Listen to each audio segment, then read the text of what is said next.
Welcome to the Milk Market Tidbit for the May Federal Milk Marketing Order data that USDA just released here the last couple of days. This is Dr. Lawrence Jones, and I'm recording this on Friday, June the 13th, which I was kind of surprised to have all the data because sometimes it takes until the 14th to get it out. Now, here are the overview. Now, the statistical uniform price was 1903. Now, remember, this will be the last statistical uniform price on the old formulas. Once we move into June, we're going to have new formulas, which is going to significantly change statistical uniform prices in a few regions. A significant amount of class 3 milk left the region. I was kind of surprised by that with the final numbers, but when you plot them out over time, you realize that there were several times during the month that class 3 was higher than class 4 by a significant amount. So that's why they took class 3 out. So a little bit of class 4 came in, they quit depooling that. So overall, the federal milk marketing orders were down and down significantly because of that depooling. And I'm going to go out on a limb here and say that production was probably flat. Now, fat comes down this time of year, and it was actually down about 7 ticks. So here are statistical uniform prices overall weighted for the amount of milk in each region. They're up about 17 cents.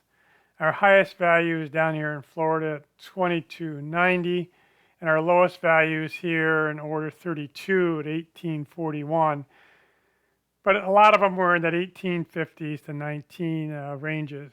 This is actually the change in the statistical uniform price, and it's always directed by two different things. One is how the different prices shook out and the percentage utilization in that region, as well as the depooling.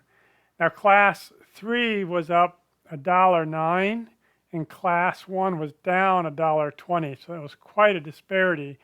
As a result, we're going to have Minnesota, Wisconsin up 89 cents because they're very high class 3. We'll see in a minute. And we're going to have that order 7 down 93 cents, but this entire southeast was down a fair amount.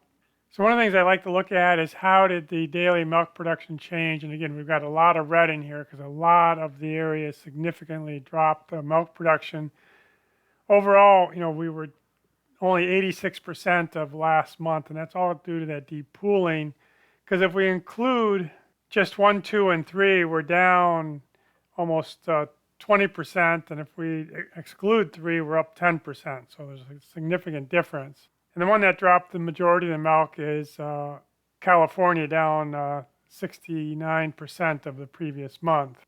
So we plot these out, we can see that total production, dropped. As we said, class 3 dropped a lot. So that says either milk came down significantly or else it was depooled. And because 3 came down as much as the total did, I would say it's probably depooling, because class 4 actually came up just a little bit, and this is a pounds basis, and class 1 was more or less flat. So if we're going to look at what we're expecting here in May, we look at the USDA normally does, and they say we're down about 0.5% from April, and that kind of makes sense because we're getting in this summertime period. But again, I'm going to go out on a little bit of a limb and say that the May production is going to be 100% of April, which would put us at 19.4 billion pounds of milk, but there's going to be a significant rise over year of 2.9%. So that would be fairly bearish to the market.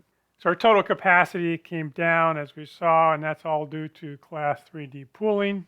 Here's our class 3 numbers. We almost hit our capacity last month because we're not depooling, and all of a sudden we started depooling, and really we're only 60% of our capacity. So again, that was significant depooling.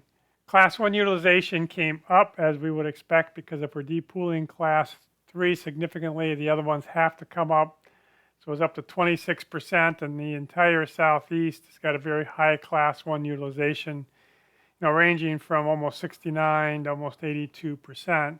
Specifically, when you look at class 3, Texas is the one that really dropped their utilization by 35%, but they only started out at 22%, so that's not a huge amount in terms of actual pounds. But the biggest player in class 3 is Minnesota, Wisconsin, order 30. 0.4% of their milk is class 3, so they're going to live and die by the class 3 price. Class 4 came up as we expect, and of course Texas was the biggest increase in class 4 because if you lower one, you've got to raise the other. Now our largest class 4 player is going to be California at almost 56%. The next would be the Northwest. They take something like Florida, which is insignificant in class 4. Fat values came down about 7 ticks. It was 4.28. It's down to 4.20 and change. The highest is going to be Minnesota, Wisconsin at 4.3, and the lowest at Florida, 383. A lot of heat down there this time of year. Protein values are also fairly strong. Texas, however, has the highest one. Normally it's the Northwest, but Texas came up to 3.4. But the Northeast held on to that low spot at 3.24. This last week was somewhat of a quiet week. We just got these statistical uniform prices, which is the only milk market tidbit.